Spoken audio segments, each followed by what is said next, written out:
Okay, we are live and you can get started. Okay, I'm calling the Reimagining Public Safety Working Group on Accountability and Transparency to order now. And the first thing that I would like to do is have a motion to accept the working group minutes from September 16th.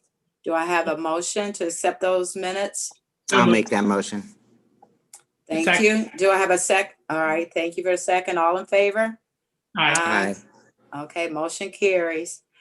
Today, we have some special guests that's going to present from a group called the National Association of Civilian Oversight of Law Enforcement. They're going to present regarding best practices in oversight and accountability. And we're also going to have Mr. Young present as well, given a local perspective once we get the perspective from the group with called Nicole's. Is that correct? Nicole's is the proper pronunciation for that? Anyone from the group want to respond? Yes, Nicole. Nicole, thank you. See, thank you. I needed that. So Nicole. Now I'm going to ask you all to introduce yourselves before you present. So if you want to start, I'll start from my right, which will be you, Cameron, and go to you, Mr. Bill, and then if there's any other persons on here this evening, they can follow suit. So if you'd like to just introduce yourself. Hi there. Thank you for having me. I appreciate the opportunity to speak with all of you this evening. So my name is Cameron McElhenney, and I am Nicole's Director of Training and Education. I have worked in one form or another with the organization since 1998, when I became a member and a volunteer. I served as a civilian review board member in Indianapolis for 6 years and became involved with the organization through that time. Became very passionate about the need for training and learning about effective practices for civilian oversight at that time, and am now one of 2 full-time staff members of NACOL. Thank you. And you, Mr. Bell? Good evening. I am Willie Bell. I'm a member of the Board of Police Commission here in Detroit. I am presently the chair. We change chairmanship every year, and I have opportunity to serve on 4 different occasions. My background is in law enforcement. I retired as a lieutenant after 32 years. I spent 5 years with the Board of Police Commission officer handling complaints as administration lieutenant. And that was prior to our consent agreement in Detroit. I retired in 2003. Prior to that, I attended 2 or 3 NACO conferences to get my exposure to NACO. On getting elected, I'm one of the several elected commissioners in the city of Detroit. This is my 2nd term, and I had opportunity, we hosted a conference last year in Detroit, and so I've been involved in NACO, I guess, several years when it added up collectively, and it's been a great experience. This is my 3rd year on the board. It's a challenging board. It's a great board for this day and age, and I can't say enough about our staff. And you have one of them here, Cameron. She is really, I would call a 1-person wrecking crew in terms of how she engaged NACO and the board members, entertaining 11 and all over the country. So I don't know how she managed that, but I want to say I have witnessed up front in terms of that type of involvement. And I'm so pleased that I have the opportunity to be with you this afternoon. My oversight goes back to 1974 as a rookie officer, and that's when the Board of Police Commission was established in Detroit. So you can see I've been a long time active and participant in oversight in this country. So thank you for the opportunity. Okay, do we have any other guests that are gonna, Mr. Young, are you out there? Philip Young, is he Is he out there? He is. He is muted right now, though. Oh, Mr. okay. Young, I just sent a notification to ask you to unmute. Do you see that? Yes. Okay, How about now? we was can hear you unmuted. now. We can hear you now. Thank you. Great. Would you My just- name is Paul. I'm sorry, go ahead. No, I was just gonna ask you to just, reintroduce yourself to those who don't know you, and just give a little backdrop of how you came to be in the position that you are and how you're serving in that position currently. My name is Philip Young. I'm the independent police auditor for the city of Akron, Ohio. I was appointed in October of 2007. Next month, it will be 13 years that I've been in this position. I've been a NACOL member since 2008. We joined the first full year that I was here. I also sit on the Training and Education Board, and I also hold a certificate through NACOL for the Certified Practitioner of Oversight. All right, thank you. So I'm going to direct my attention to one of our committee members, the co-chair, Mr. Shamas Malik. Do you want to get us started with this conversation, Mr. Malik? Sure. Thank you so much to everyone, to our guests who are joining us, to our APD liaisons, and to our working group members. I invited Mr. Bell and Ms. McElhenney here today. In some of my research, I came across NACOL as kind of, an organization that has best practices and has a lot of information. In my research, it seems that civilian oversight, whether it's auditors or monitors or review boards or police commissions or what have you, is a way of bridging trust gaps that we've talked about in our prior meeting. And so I was hoping, I believe Ms. McElhenney may have a presentation. And we might be able to talk about some of the sort of best practices nationally and their perspectives, and then thought we might go to Mr. Young and get some of his perspective as well. Okay, you're up. Great. So I'm going to share my screen with you. I've prepared a presentation for you to give you some information about civilian oversight, some of its principles and effective practices. Can you all see my screen? Yep. Yes. Great. Okay, so there's a lot of information here. I will try to go through it as quickly as possible so that we can also discuss any questions that you might have afterwards.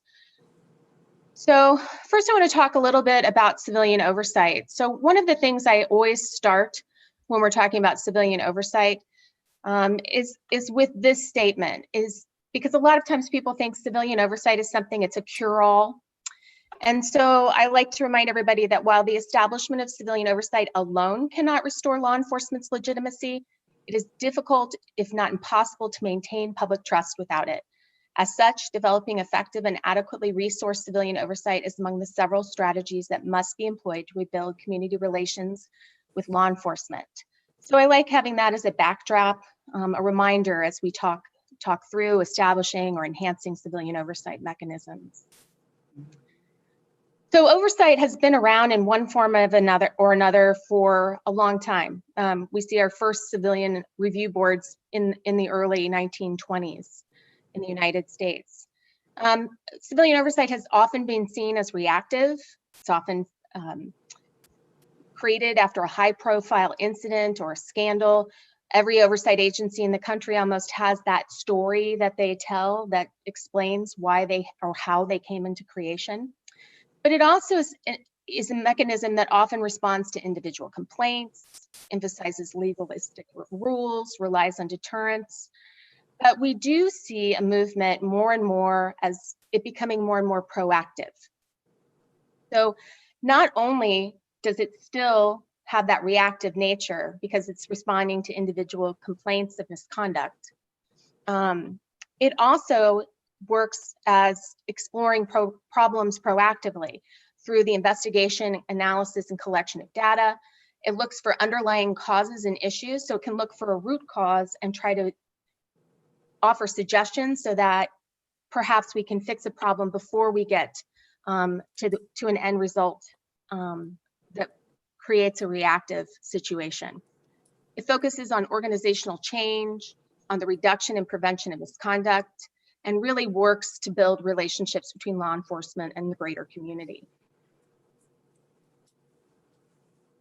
So why do we look at oversight? Well, some form of civilian oversight of law enforcement is important to strengthen that trust with the community. However, it's important to remember that every community needs to define the appropriate form and structure of civilian oversight to meet the needs of its particular community. And we'll talk a little bit more about that in a moment. And as I mentioned before, it's just one piece of the puzzle. So a few facts about the field. So while there are approximately 18,000 law enforcement agencies in the country, there are, well, as of April, May of this year, 166 active civilian oversight entities across the United States. And I think it's important to note that that number does not include what we would call advisory boards. That 166 includes those that are enshrined in some kind of law, ordinance, whether it becomes a part of the city charter. I will say that we have probably spoken to over 150 different cities throughout the United States that don't currently have oversight, that are now looking to establish it. So we do see that number possibly doubling at a minimum in the next couple of years. Another fact about the field is that no two civilian oversight entities are exactly alike, which makes it very difficult for comparison, but it does help us understand the fact that they are dealing with a different set of state laws, and within each state we have counties, cities, and towns that have their own laws. And so civilian oversight is established with all of that in mind, as well as the individual needs of the community and the history of the community. It's important to note that most large cities and large law enforcement agencies do have oversight. I think in the 10 largest cities in the United States, I think we now do have oversight in all of them now that Phoenix has come on board. But what is really interesting is that we are seeing a rapidly growing number of small and mid-sized cities that also have civilian oversight of law enforcement. So next I want to talk a little bit about the principles of effective oversight. And this is all a part of a project that we have just completed with funding from the COPS office through the US Department of Justice. We have taken information gathered from pre-existing works by several scholars and oversight professionals, and then added some additional principles based on the research that we've done over the last several years, and come up with these 13 principles for effective civilian oversight. Although I could probably do a day's worth of training on all of them, I just want to highlight a few of them for you this evening that I think that you will find of utmost interest. So first I want to talk about independence. So one of the most important defining concepts of civilian oversight is independence. It refers to an absence of real or perceived influence by special interests, political actors, law enforcement, anyone looking to affect the operations of the agency in any way. An agency must be able to maintain its independence regardless of the situation it finds itself in, particularly demonstrating it in the face of high-profile events. Next, I want to talk about unfettered access to records and facilities. So an oversight agency needs to have the ability to review all records relevant to an investigation or any other matters within the scope of the agency's authority, and do so in a timely manner. Timely access is essential to providing effective, informed, and fact-driven oversight. Also, those agencies performing oversight of jails and prisons, which I realize is not something that you're looking at, but they must also have access to facilities and staff. Next, let's take a look at adequate funding and resources. So political stakeholders need to ensure that their support for civilian oversight includes a sustained commitment to provide adequate and necessary resources. It needs to have those resources that will allow it to carry out its mandate to the fullest extent possible. This includes money for staffing, training, outreach, report publishing, and the like. And next, actually, before we get on to community outreach and community involvement, I want to talk a little bit about public reporting and transparency. So civilian oversight provides a unique opportunity for the public to learn about misconduct complaints and the areas of the law enforcement agency that serves the community. At a minimum, an agency should issue one written report to the public each year. Regular reports are very crucial, and they should be written in a manner that makes the reader able to understand the agency's authority, purpose, procedures, and accomplishments. They should also include patterns and trends and complaints or disciplines, which is excellent in your current model. I mean, an auditor looks at those things. And it also should include information about outreach activities and anything that it finds along the way that is of concern by the public or of concern to the public. Agencies, if able, can also provide special reports on specific matters, such as mass protest responses, use of force reporting, and also any follow-up reports to previous reports they did to see if any recommendations were implemented, and if so, what kind of effect did they have?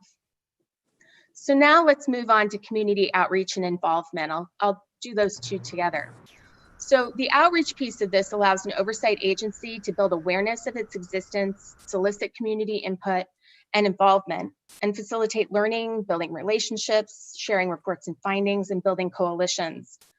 It also, by doing all of that, allows it to build a better or deeper, greater capacity for problem solving. Community and stakeholder input or involvement is important because it allows accountability issues to be found out that it should address, and it results in a creation of a best fit oversight system that can meet the community needs. So last of the 13 principles, I want to just touch on procedural justice and legitimacy. So these two things should serve as the core principles guiding the work and processes of effective civilian oversight. Procedural justice typically centers on how authority is exercised, and for those entities established by law, the recognition of their right to that authority and perceptions of how fairly that authority is exercised are crucial components of the legitimacy. So it's important to note the procedurally just interactions between law enforcement and compliance with laws and the community's, well, law enforcement and the community positively impact the public's compliance with laws and willingness to assist in crime prevention efforts. It's also important to consider that a procedurally just complaint process, where complainants report being satisfied with the quality of communications in the process, increases satisfaction and trust in the process. So with that, I just want to briefly touch on the civilian oversight structures. I know that that often people aren't aware of all of the types of oversight that are out there. So creating effective oversight bodies that are responsive to their community needs takes time, planning, and collaborative discussions among affected stakeholders. So I really appreciate that this group is taking the time to do this work and talk to myself and others about civilian oversight and what the community needs. In our mind, that's exactly what needs to happen. So, common models of oversight. We normally see three main models. That's the review focused, the monitoring auditing focused, and the investigation focused models. But we're also seeing hybrid models that take two or more of those other models and combine them to better fit what the community might need. So a review focused model ensures the community has the ability to provide input into the process. It really centers around them reviewing investigations that are done of misconduct that are completed by internal affairs. And because they have a review of those investigations, the thought behind that is that it increases public trust in the process. And then it also is an individual board commission authorized to review completed internal investigations, often has the ability to agree or disagree with the findings, and depending on the ordinance can take action from there, whether it is a discussion with the chief or additional investigation. Next, we have the investigation focused model. So this is where the investigation for misconduct complaints are done completely outside of law enforcement. And it is seen as a way to completely reduce bias in investigations into citizen complaints. It has full-time civilian investigators who have highly specialized training. Some are former law enforcement, some come from a private investigator background, so it really spans the gamut. Investigations are conducted by oversight agency, and it doesn't rely from investigations from the police department, but they often have very, when I talked about that unfettered access, they do have access to police department records. And then civilian-led investigations may increase community trust in the investigation process. One thing I'll say about investigation-focused models is that they tend to be one of the more expensive models because it requires a lot of staff. But there are some agencies who, and we can talk about this a little bit more in the hybrid model discussion, where they may have an investigator on retainer. They may have an investigator on staff who does additional investigation to investigations that have already been done by internal affairs. So there's lots of ways that this can look. One of the things that conversations that we've had recently with a lot of cities, particularly smaller cities, is that they look at something like this or something that's being done in a city, maybe like Denver, and they think, oh, no, we're a small city, we can't do that. Well, all of the models are scalable. You don't need, for instance, in Akron, a city the size of Akron, the same type of investigative focused model that's employed in New York City with 36,000 officers now, I think. And so, but all of these can be scaled down to meet the needs of your individual, or scaled up to meet the needs of your individual community. Next, we have the auditor monitor focused model. So it really emerged as a result of political compromise.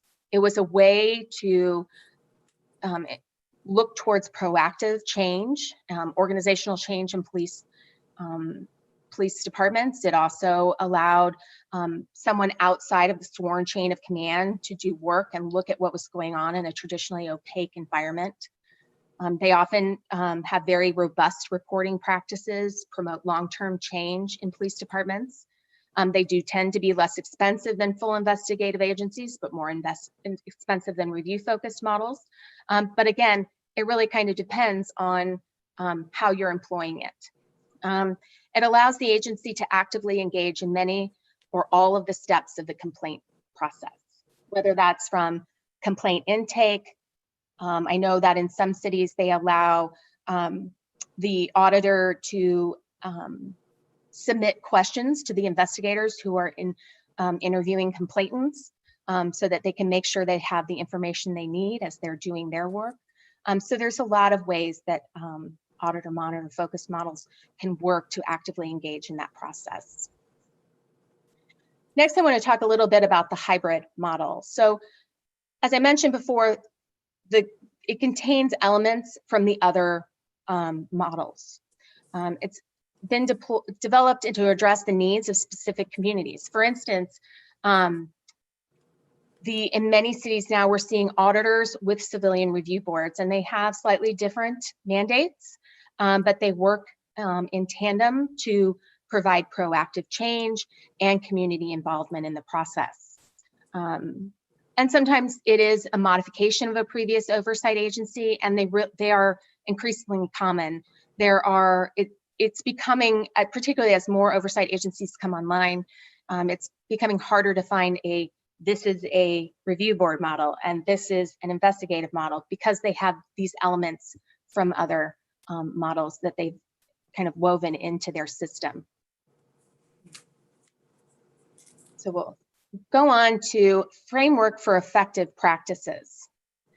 So when we talk to people around the country who are looking to establish or enhance civilian oversight mechanisms, we're often asked about best practices in oversight. And I have to tell you, it's a very difficult question to ask when they say, well, what is the list of things that we should be doing? What are the list of best practices? So social and political contexts make identifying successful practices in one jurisdiction and applying it to another jurisdiction very difficult in oversight. It's mainly due to the fact that the goals of oversight don't lend themselves to comparative measurement. There's a lack of standardized definitions related to the data being collected and analyzed, not to mention the type of data being collected in different jurisdictions. And it just makes cross-jurisdictional comparison nearly impossible. We need to remember that no two civilian oversight entities are identical because they have been created with applicable state and local laws, contracts, and the community needs in mind, which only furthers the difficult process of trying to compare them. So because of this, we ask people to move away from the term best practices and focus more on an effective practices framework. And to do this, knowing that in civilian oversight, there is more than one path to success. So development of oversight agencies must consider what is crucial to successful, sustainable oversight and take into consideration those principles that, taken with core values, can produce better outcomes. Perspective and experience of practitioners should be valued and not just measured. Stakeholder input should also be a priority, determining if you are meeting your mandate through the employment of what we would consider effective practices. So recommendations for effective practices, it's really important to look at if the practice is a good fit for your community. Oops, excuse me. Getting a little ahead of myself. There we go. If it's a good fit for your community, you must also look if the practice will help strengthen your oversight agency, particularly as the practice relates to the 13 principles. And it's also important to always consider any unintended consequences of implementing a particular practice.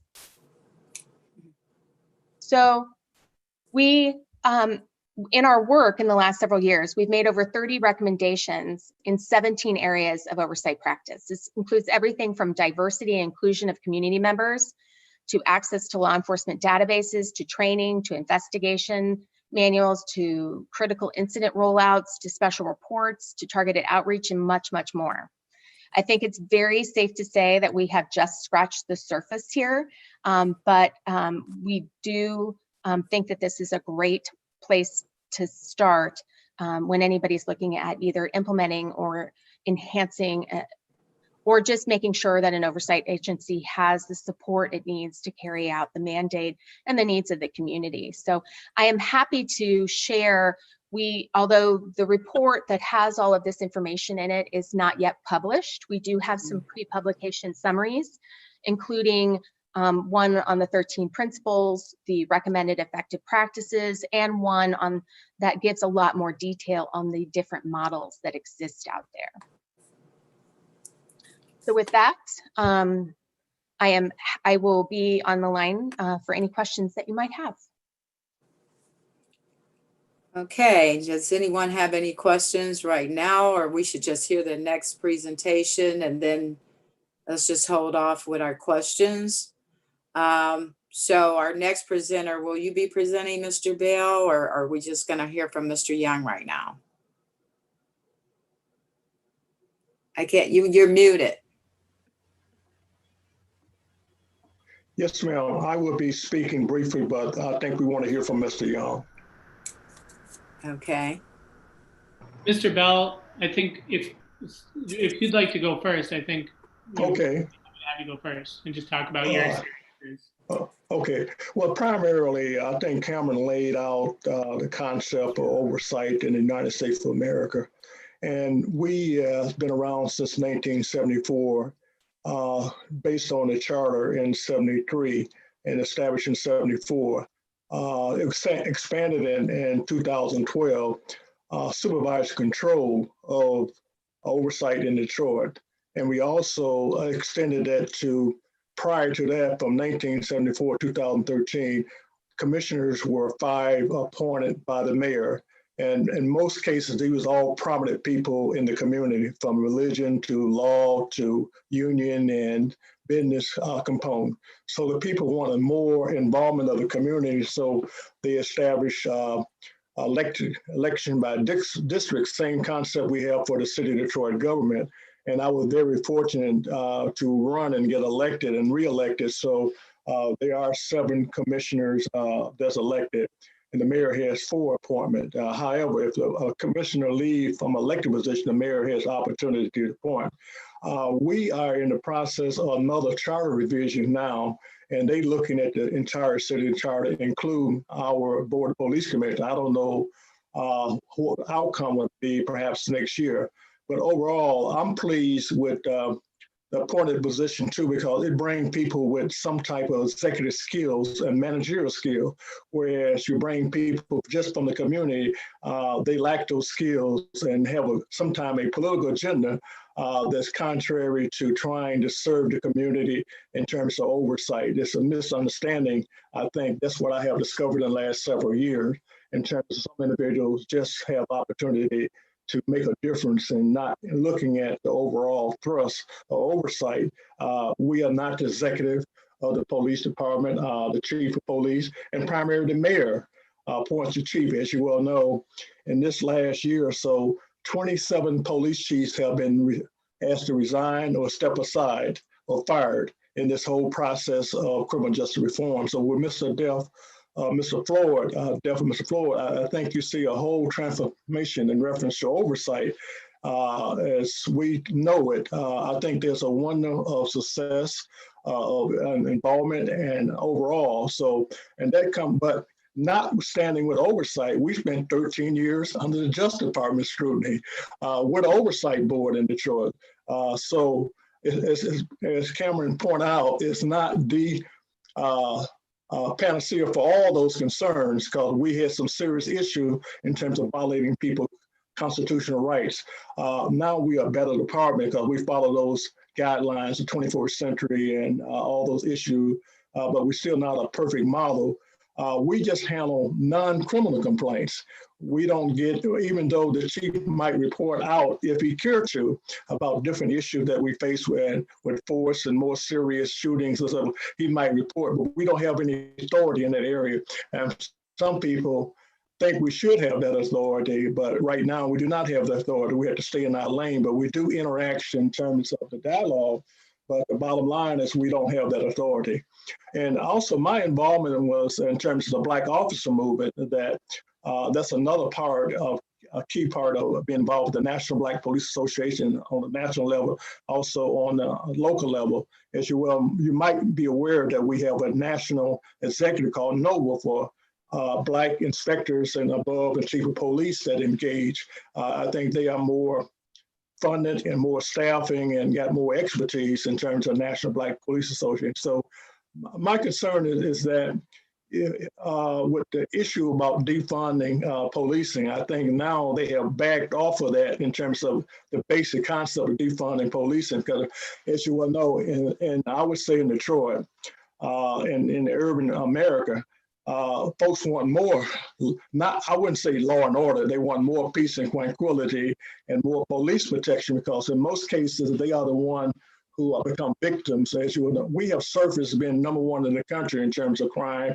homicide, and shooting. So when you roll all those issues together, oversight play a difference, because in 1967, we had a riot, civil disturbance in Detroit. Out of that came the oversight in 74.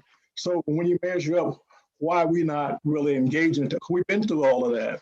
And I think we're much closer to the community. The Justice Department made more accountability and that type of scrutiny. So we have a long way to go. I think there's a window, I wouldn't say a window, there's a tunnel for criminal justice reform, not just with police. We talk about the prosecution process, we talk about the judge, some of the jury, and just in general, in terms of law. I never heard of no fault warrants until this incident took place in Louisville, Kentucky. I thought everybody operated on a process that we operate in Detroit, and found out that was not the case with a no knock warrant. You can just go and do your thing without knocking. And here we got that type of situation. So I think we must weigh in collectively. I think you have to work with the police department, you have to work with the community and advocate those concerns and change. I think now we are getting law enforcement awareness because of the body cameras, the video cameras. Cameras expose, as I tell a young officer, you cannot hide behind the shield. You can't hide behind the blue curtain. You can't hide behind your union. That's another area that we have to impact in terms of collective bargaining. Because in most cases, the issue does not start with the police chief, it starts with the mayor. The mayor appoints police chiefs in America. So therefore, it must start a political process in terms of the vote. And I would close on that note by saying that I think no community is immune to the issue of we dealing with now, because potentially something happened in Tupelo, Mississippi.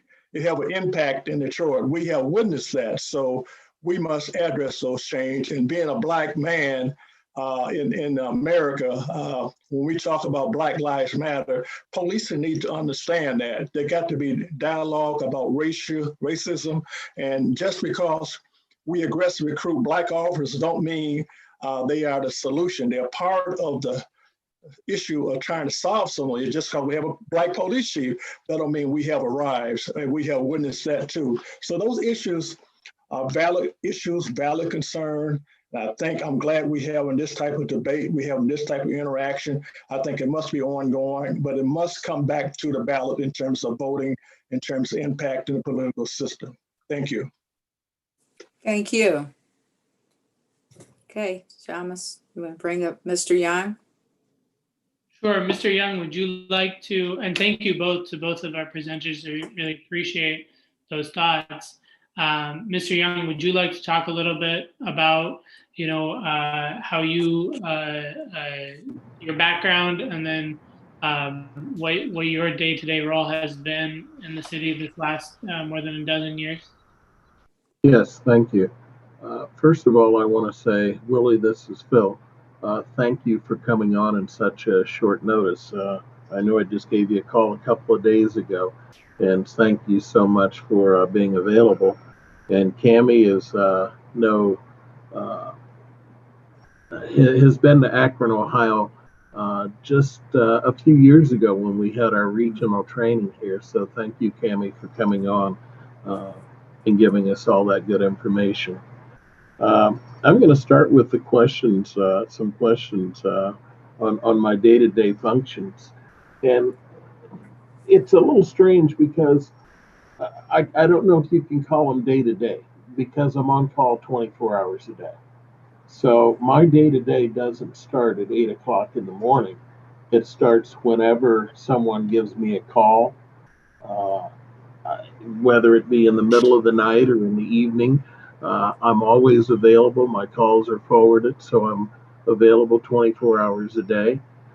So that being said, whenever I receive a call, I take the notes, and a lot of times I can't get the information from the police department until business hours the next day, possibly between 8 and 4, and then I have to get back to those subjects that have made a call or have a concern or a complaint.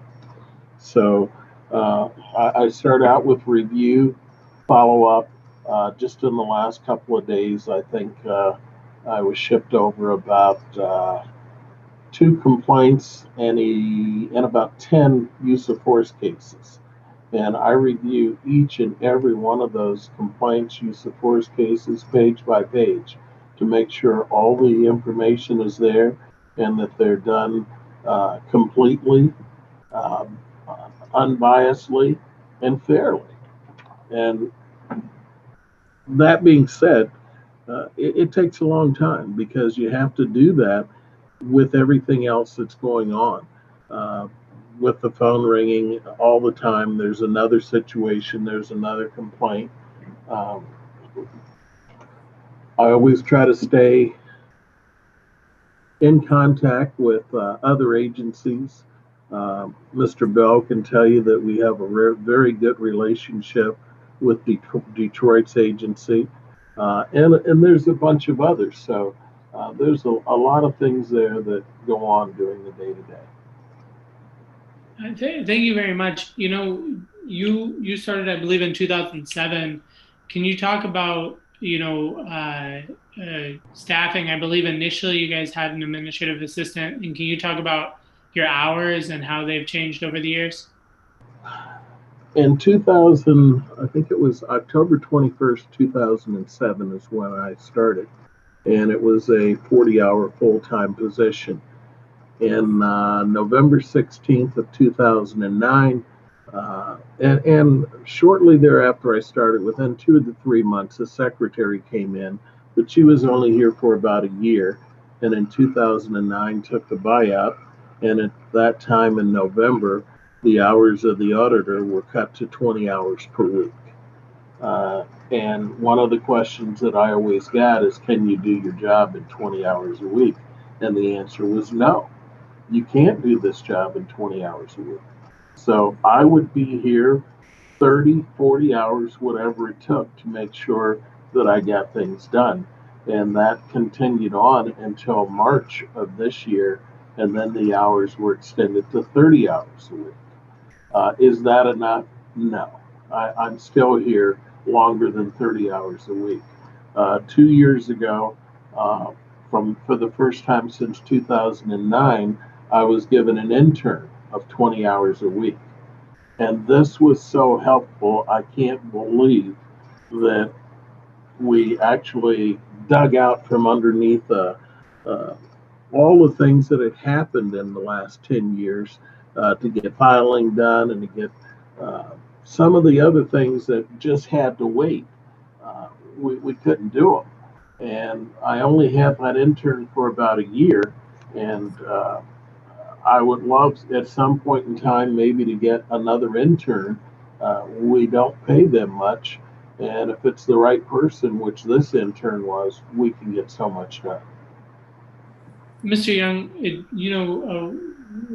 you're one person, and we have, several hundred people in our police department. So I understand how that must be difficult. But, we've heard in other jurisdictions, there's community outreach staff, there's investigators. I mean, if there were 2 or 3 people in your office, what additional stuff would you be able to do? Is there more community work that you'd be able to do? Would you be able to do an annual report or something like that? Well, that's one of the things that Cami talked about was reporting. And there's no way that I can do an annual report with just myself here and no help to do that. No matter what I do, it takes a long time when you're by yourself, when you have all the other things that are on top of it that you're trying to accomplish. I travel around and I do go to ward meetings, council meetings, and anyone that calls, different training and everything else, I make myself available for that. And as I said, it's very, very difficult. It's something that even at 30 hours, it's very difficult. Sure. If we can just switch a little bit to access to information, I know we've touched on this a little bit, but I guess when you want to see body camera footage of an incident that comes in, a complaint comes in, or you're reviewing the use of force, how do you do that? I know there's evidence.com, but do you have access to that, or do how do you go about this? No, I don't have access to evidence.com, and I've asked several times what it would take to get access to that.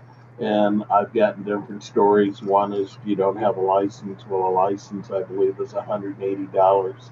Well, that has never come about. But when I need to see something, I have to depend on the 2 sergeants in patrol operations.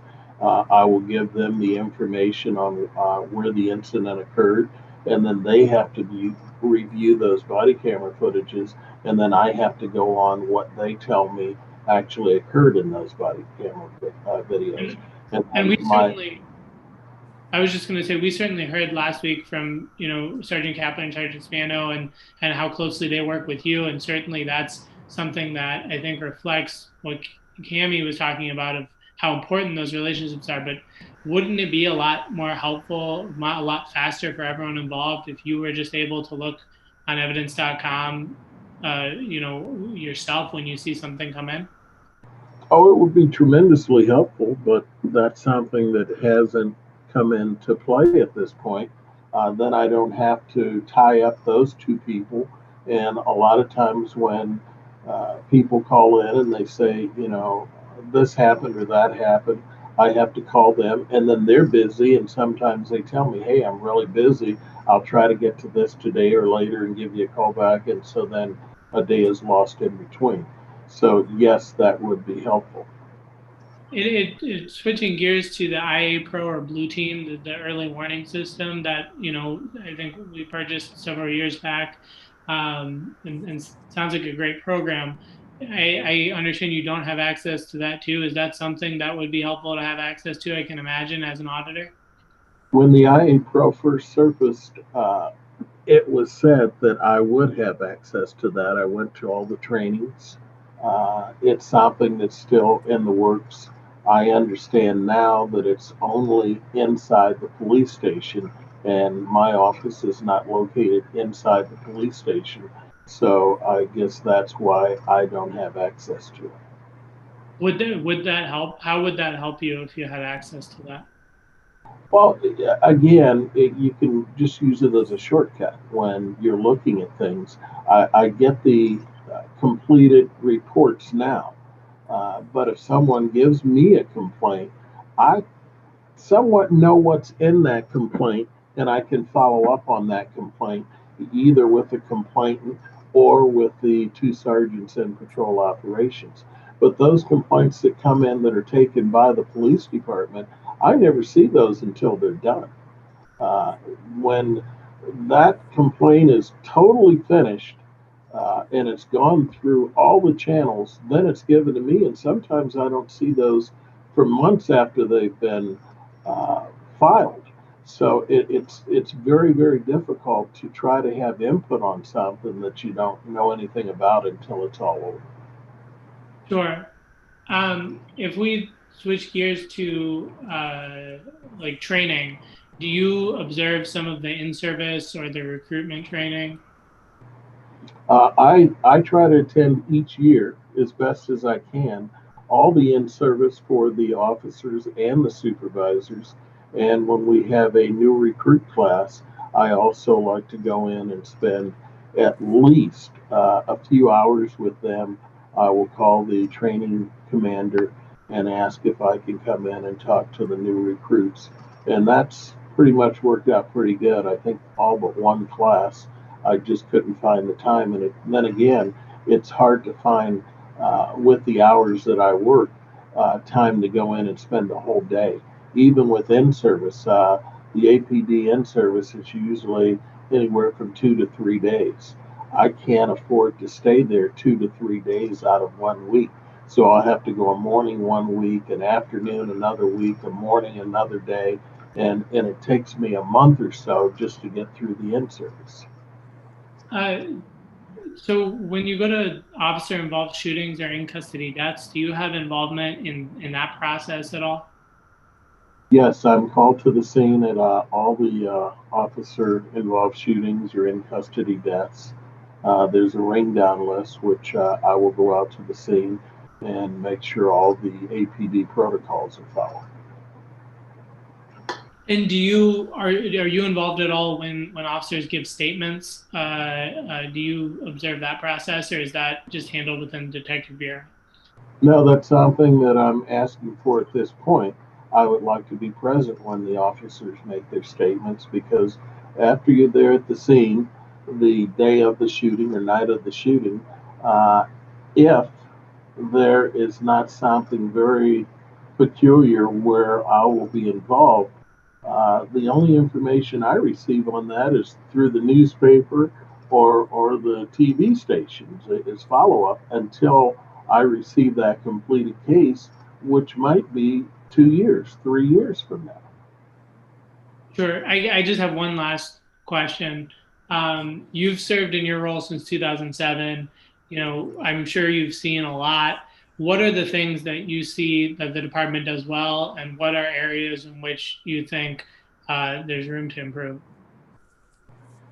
Well, the department does a lot of things well. and there's a lot of room for improvement. There's too much there for me to talk about in one sitting. I think I've been fortunate enough that the most important thing to me is those two sergeants that are in patrol operations. I was here only a short period of time, probably 3 weeks in 2007, when I realized that was one of the biggest concerns that people had when filing a complaint, is dealing with those people that were in that position. And we've had some really good people in that position. Not all have been as good as others, but I always get a little leery when one of them takes a transfer, gets promoted, and then someone else comes in, because I have to work very closely with them to get information that I need. And basically, there's a lot of information that I don't get, that I can't get from them, that I have to get from other sources. And for about the last year and a half, those sources have been very, very slow, if I get that information at all. Okay. Do the other members have any questions? Mr. Young, how many persons are out there that do the same job that you're doing currently? Throughout the country or throughout the state? Throughout the city of Akron is what I'm alluding to. None. As a matter of fact, I'm independent police auditor in the state of Ohio. It's kind of funny when people have problems with their jurisdictional police, they go on the internet and they call me and they say, hey, is there anybody in my area? Who's there in my area that can handle this? Okay. I have a question with, actually, I wanted to ask Cameron a question in regards to the Civilian Oversight Board. How do residents or people from the community get to serve on those boards? Are they elected, or they apply? Is there application process? So really, there are several different ways. So for instance, in Detroit, a portion of the board is elected, a portion is appointed. Traditionally, and the majority of civilian review boards across the country, they're appointed. And then it gets a little crazy, because it's so different from city to city. So I would say that in many cities, like for instance, ones that have strong mayor systems, half will be appointed by a mayor, half will be appointed by the council. And the pool of those members that they choose from often come from, for instance, it may be that they pull people from your specific wards who are interested in the process. Maybe they have an application that's available for people to fill out.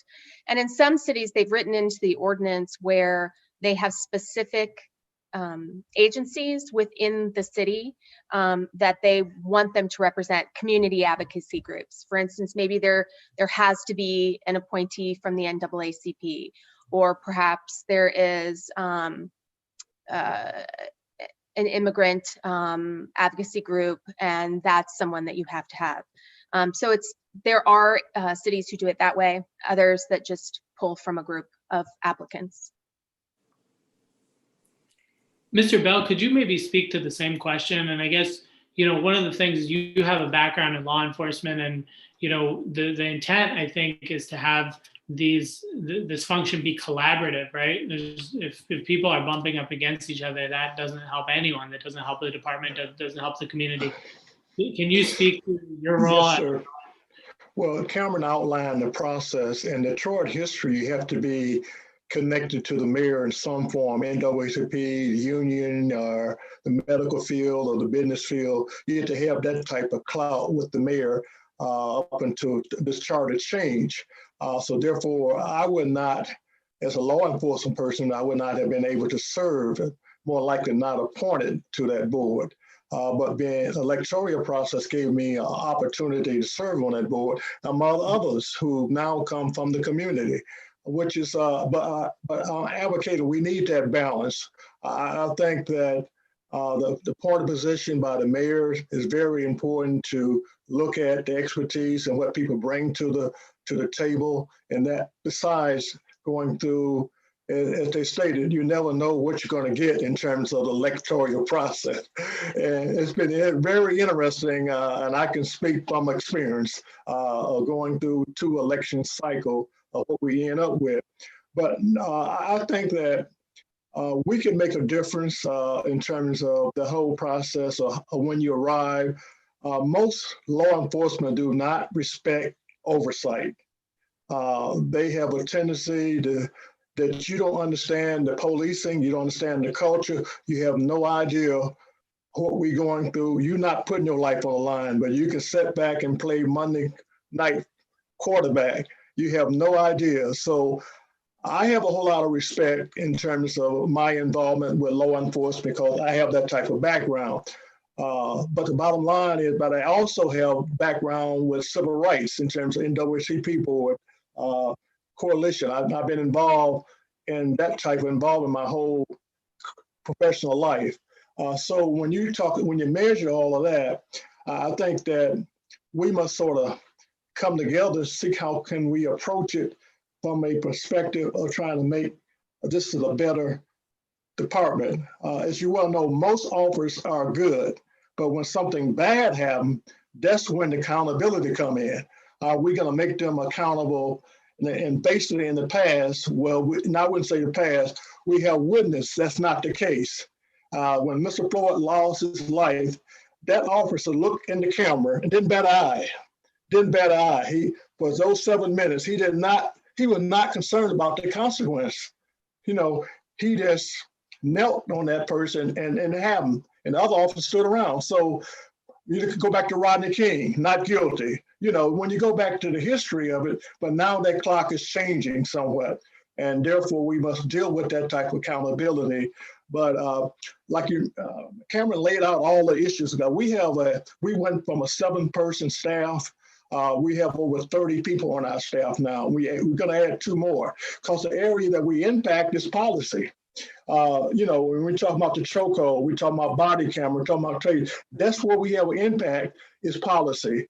In the area of promotion, we approve all promotion above the rank, all promotions, sergeant, lieutenant, all the way up to assistant chief. They have to go through us. I wish we had more clout in terms of the collective bargaining process, because also we have arbitration. Once that decision made, then they can go to arbitration and win their job back. So that's a whole lot of areas that we want to have an impact, like Mr. Young, impacting in terms of police shooting, force issue. So I wish we had that type of authority to weigh in on it. I think that's really meaningful, but then again, he's limited because he's only one person.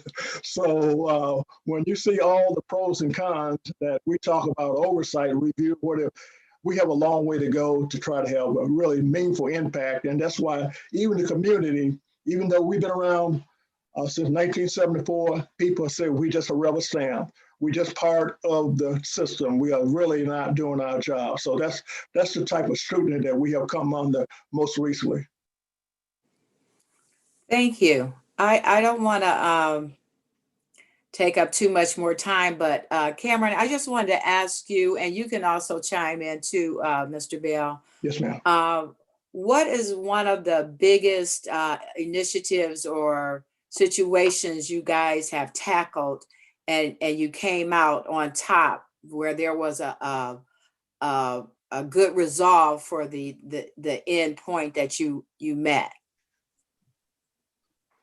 So I'm not sure, in our organization, are you talking about specifically a issue of police misconduct, a incident with police?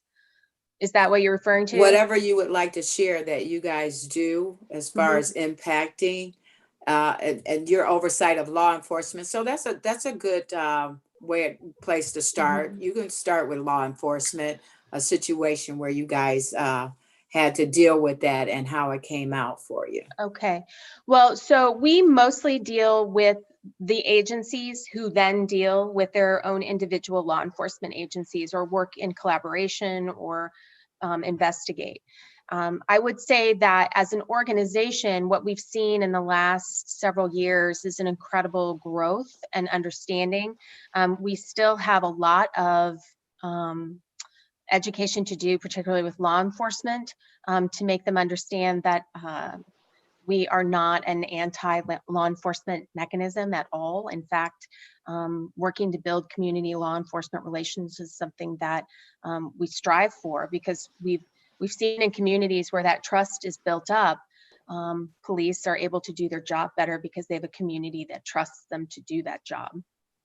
And so I think really what I'm most proud of right now is a lot of what I reported to you, that we've worked really hard in the last several years to bring together information so that oversight can be more than that rubber stamp that Willie mentioned a moment ago. And it was so that we could be an effective, sustainable mechanism that actually produced change or helped those agencies across the country produce change. So Mr. Bell may have a more specific example within his community.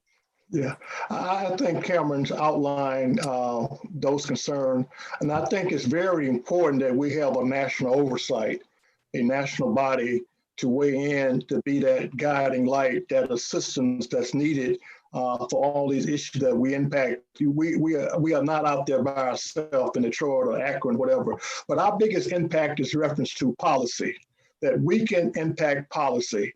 After having community hearing concern, they might not always agree, but when it comes down to facial recognition issue, well, we went through 6 months and we still dealing with that, because initially we did not initiate it. The police department and the council initiated it. They brought it to them. They didn't bring it to us, and they funded it. And it materialized a year and a half later. We found out about it. They were utilizing it. And once we found out about it, we weigh in on it. And we have one of the toughest policy in the country in terms of how you should use it. As an African American, as you well know, some cities have banned it.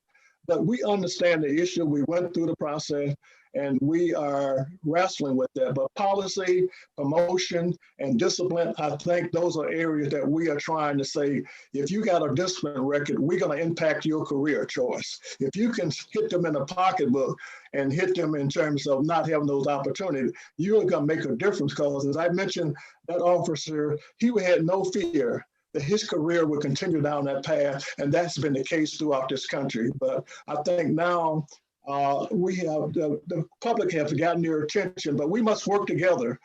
We cannot destroy law enforcement. That should not be the case, but we must work together from a community, and the community's got to have the trust and the oversight. So we have to have that type of this getting back to community engagement. We have to do more of that. We have to market. We have to make sure we have a whole category of young people who have no idea about oversight or policing in general. They are upset, they're angry. With my generation, we had to be patient. We have no choice. But the younger folks, it's a whole different ball game. So we must try to create that type of culture, and we must pass that baton on. Willie Bell might not be here more likely in the near future, or whatever. That might be 20 years, might be 5 years, it might be tomorrow. So I'm trying to pass that on, and we must engage these young officers. They're more educated, got more background, but they need to be educated. 6 months of training is not sufficient to be a police officer. That's the challenge. And because you are now the psychiatrist, you're the doctor, you're the EMS, you're the domestic violence expert, you all type of expert, because you're there 24/7, and you don't have the skill set unless you have that type of awareness, community, and it got to be ongoing. So that's a real challenge. But policy, and discipline is an area that we have taken pride on. I think we weighing in on those issues.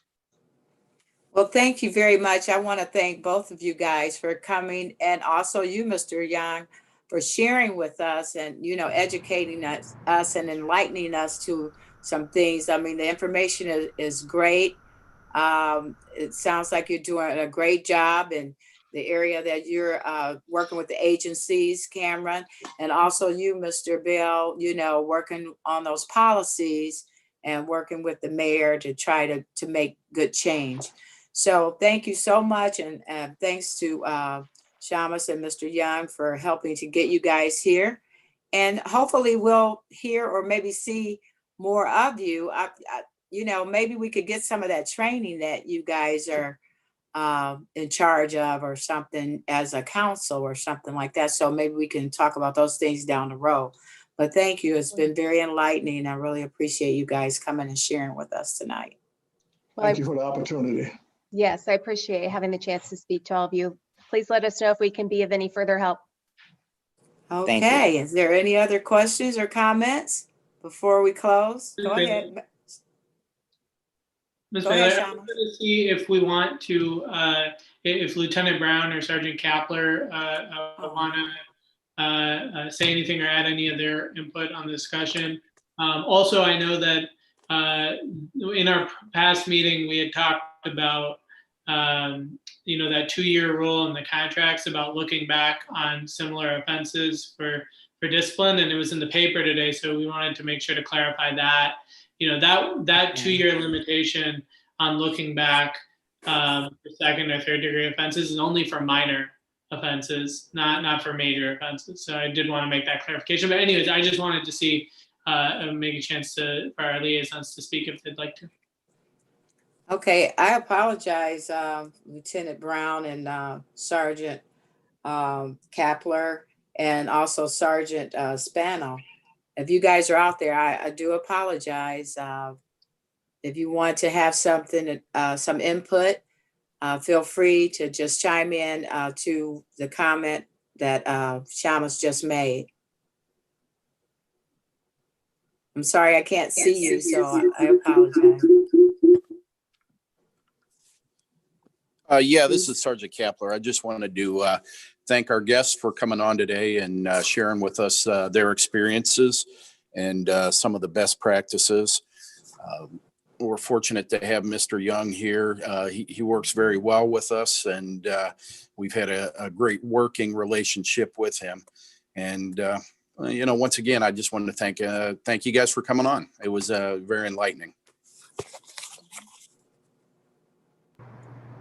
Okay, anyone else like to share? Yeah, Lieutenant Brown, I just wanted to thank, are we both talking at the same time? Oh, no. You go. I just wanted to thank the councilman for clarifying that issue on our discipline. Major offenses never go away. When an officer commits a major offense and commits a similar offense, that would take into account. So it was just I wanted to clarify that. It's a little different than what was in the paper today. I want to say thanks for our guests. And, you know, I'm proud of our department, our transparency, how we hold our officers accountable if they make a mistake. And, you know, I welcome this committee. Anybody wants to stop by, come to our office so we can show you everything we do in the Office of Professional Standards and Accountability. And hopefully throughout this process that you will become much more familiar with what we do as a department. And once again, I'm particularly proud of it and how open we are, and anything you want to know, we'll be more than happy to share that with you. Thank you. Thank you. Thank you. Is there anyone else out there? Ms. Baylor, I was going to say, if you wanted to talk for a second amongst the three of us about just next things. I mean, I just had one or two ideas that, you know, since we can't talk one-on-one, I just wanted to see. So, you know, from my perspective, you know, we could have the Deputy Mayor for Labor Relations, Randy Briggs, or our FOP President, Clay Cozart, in to talk about the FOP contract and, you know, talk about that a little bit more and get, you know, a couple different perspectives on that. And then also I had invited Fred Davey, who is the chair of the New York City Civilian Review Board. I believe he'll be joining us at our next meeting. And also Susan Hudson, who's the chairman of NACOL. She is the police monitor in New Orleans, and I think she'll be joining us. But if there are ideas about other folks who it might be helpful for us to hear from, you know, I think I just want to make sure that we have that discussion. Well, I definitely want to visit Lieutenant Brown. I got that on my radar. And, you know, from that, probably other things will spring forth, but it seems like you've already padded everything. You almost got the next couple of meetings already, like kind of, you know, out there. I don't want to hold people extensive time, like after working hours and things like that. So I'm trying to keep it within a certain time frame. But if it goes beyond that, so be it. As long as we're, getting educated, and it's going to be helpful, and in the long run. So that's Yeah, fine with me. I just have it in my mind to do that and learn more about the Office of Standards and things of that nature. I understand that he had a great deal of hands-on with the procedures and policies that guide the police force. So those are some of the things that I'm interested in as well. So I'm going to do that within the next couple of weeks. So Lieutenant Brown, I'll be calling you and we'll get together. So how about you, Lombardo? You have anything that you want to add right now while we're public? this is what I want to add. I double booked today and my ward meeting starts in 15 minutes. Oh, yes, So- you gotta get out of, you gotta So get I out have of. I have to sign off, okay? But I Okay, thank that's everybody fine. but I thank everybody for joining today. Appreciate your time. All right, thank you. Okay, I gotta Take go. care. Thanks. Have a good meeting. Okay. Okay, any last comments, any last words? Yes, ma'am. Okay, Yes, Mr. ma'am. I just Bell. want to make one other point that came up. The police union have to play a major role in this process for reform. We have a great relationship with our unions. We come a long way in Detroit, but I think, as you well know, police union have to play a major role in terms of the issue that we are dealing with.